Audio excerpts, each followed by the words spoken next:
আসসালামু আলাইকুম। নাফিস gardening and organic food সেন্টারের পক্ষ থেকে আপনাদেরকে স্বাগতম। বন্ধুরা, আজকে আমি নাফিস গার্ডেনিংয়ের ছাদ বাগানে আমার যে বেগুন গাছ, বিভিন্ন প্রজাতির বেগুন গাছ রয়েছে।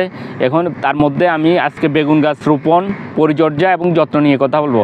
একটি বেগুন গাছের জন্য কিভাবে মাটি তৈরি করবেন, কিভাবে যত্ন এবং পরিচর্যা করবেন তা নিয়ে কথা বলবো আমি। তো আমি বেগুন গাছে আমার ছাদ বাগানে দেখুন প্রচুর পরিমাণে এখানে ফুল আছে। আমার বেগুন গাছের এখানে প্রচুর পরিমাণে ফুল রয়েছে, এখানে ফলন আসছে। তো এখানে বিভিন্ন ফলন আসছে। তো আমি আবার আমার আজকে একটি নতুন চারা বেগুন গাছ, আপনারা দেখুন এটি একটি নতুন সুন্দর সবল চারা নেবেন। আপনারা সবচাইতে বেগুন গাছ রোকার আগে একটি সবল চারা নেবেন। আপনারা সবল চারা নেবেন। এইভাবে একটি সবল চারা নেওয়ার পর আপনারা ডিসাইড করবেন গাছটি একটা সুন্দর টব নির্বাচন করবেন এবং টবের নিচে 4টি ছিদ্র করে দিবেন। এরপরে ইটের খোয়া দিবেন, এরপরে বালি দিবেন। এরপরে বালি দেওয়ার পর আপনারা মাটি প্রস্তুত করবেন। মাটি প্রস্তুত করার পর মাটি কীভাবে প্রস্তুত করবেন, মাটি আপনারা 2 ভাগ মাটি নেবেন, 1 ভাগ বালি নেবেন, 1 ভাগ ভার্মি কম্পোস্ট, কেঁচো সার ভার্মি কম্পোস্ট বা কেঁচো সার নেবেন বা জৈব সার নেবেন। এরপরে নিম খোল, সরিষার খোল মিক্স করে আপনারা সুন্দর করে এইভাবে মাটি তৈরি করবেন। ঝুরঝুরে মাটি, একদম ঝুরঝুরে মাটি তৈরি করবেন।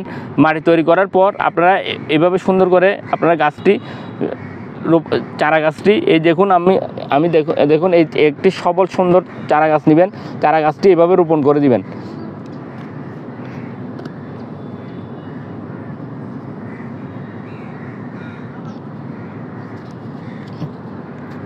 দেখুন আমি রোপণ করে দিয়েছি। দেখুন আপনারা এভাবে যত্ন এবং পরিচর্যা করবেন, সুন্দর করে খাদ্য তৈরি করবেন। খাদ্য তৈরি করার পর একটি সুন্দর চারা নির্বাচন করবেন। সুন্দর চারা নির্বাচন করার পর গাছটি রুকে দিবেন, ইনশাল্লাহ ভালো বেগুন ধরবে। তো আমি পানি দিয়ে দিচ্ছি। পানি দিলে ইনশাল্লাহ, পানি দেওয়ার পর আপনারা এইভাবে দেখবেন এটার থেকে ভালো রেজাল্ট পাবেন, ভালো বেগুন ধরবে। আমার দেখুন এই পাশে দেখুন আমার অনেক বেগুন গাছ রয়েছে। এই পাশে দেখুন অনেক ফলন। তো এইভাবে আমার এই গাছটি দেখুন আরও ফুল আর ফল আছে, ফুল আর বেগুন আছে আমার এখানে। আপনারা এভাবে ছাদ বাগানে উঠানাঙ্গিনায় আপনাদের চাহিদা মেটানোর জন্য যত্ন এবং পরিচর্যা করলে ভালো ফলন পাবেন, ভালো বেগুন ধরবে ইনশাল্লাহ।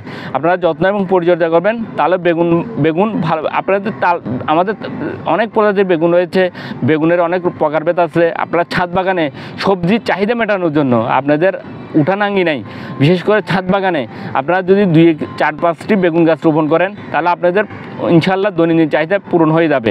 তো আপনারা যত্ন এবং পরিচর্যা করবেন। আপনারা মাঝে মধ্যে 20 দিন 25 দিন পর খাদ্য দিবেন। খাদ্য দিয়ে যত্ন করলে, বিশেষ করে জৈব খাদ্য দিবেন। জৈব খাদ্য দিয়ে যত্ন এবং পরিচর্যা করলে, এবং বেগুন গাছে তেমন একটা রোগবালাই নেই। তারপরে রোগবালাই হলে আমরা অর্গানিক উপায়ে, বিশেষ করে শ্যাম্পু, ডিটারজেন্ট, হলুদের গুঁড়া দিয়ে আমরা স্প্রে করে দিব। তো এইভাবে যত্ন এবং পরিচর্যা করলে, খাদ্য দিলে নিয়মিত, আমাদের ইনশাল্লাহ বেগুন ভালো ফলন পাওয়া যাবে। তো এইভাবে একটু আমি পানি করে দিচ্ছি। আর একটি লাঠি দিয়ে আমরা লাঠি দিয়ে বেঁধে দিব। লাঠি দিয়ে বেঁধে দেওয়ার পর এইভাবে যত্ন এবং পরিচর্যা করলে ইনশাল্লাহ ভালো ফলন পাওয়া যাবে, ভালো বেগুন ধরবে। আল্লাহ হাফেজ।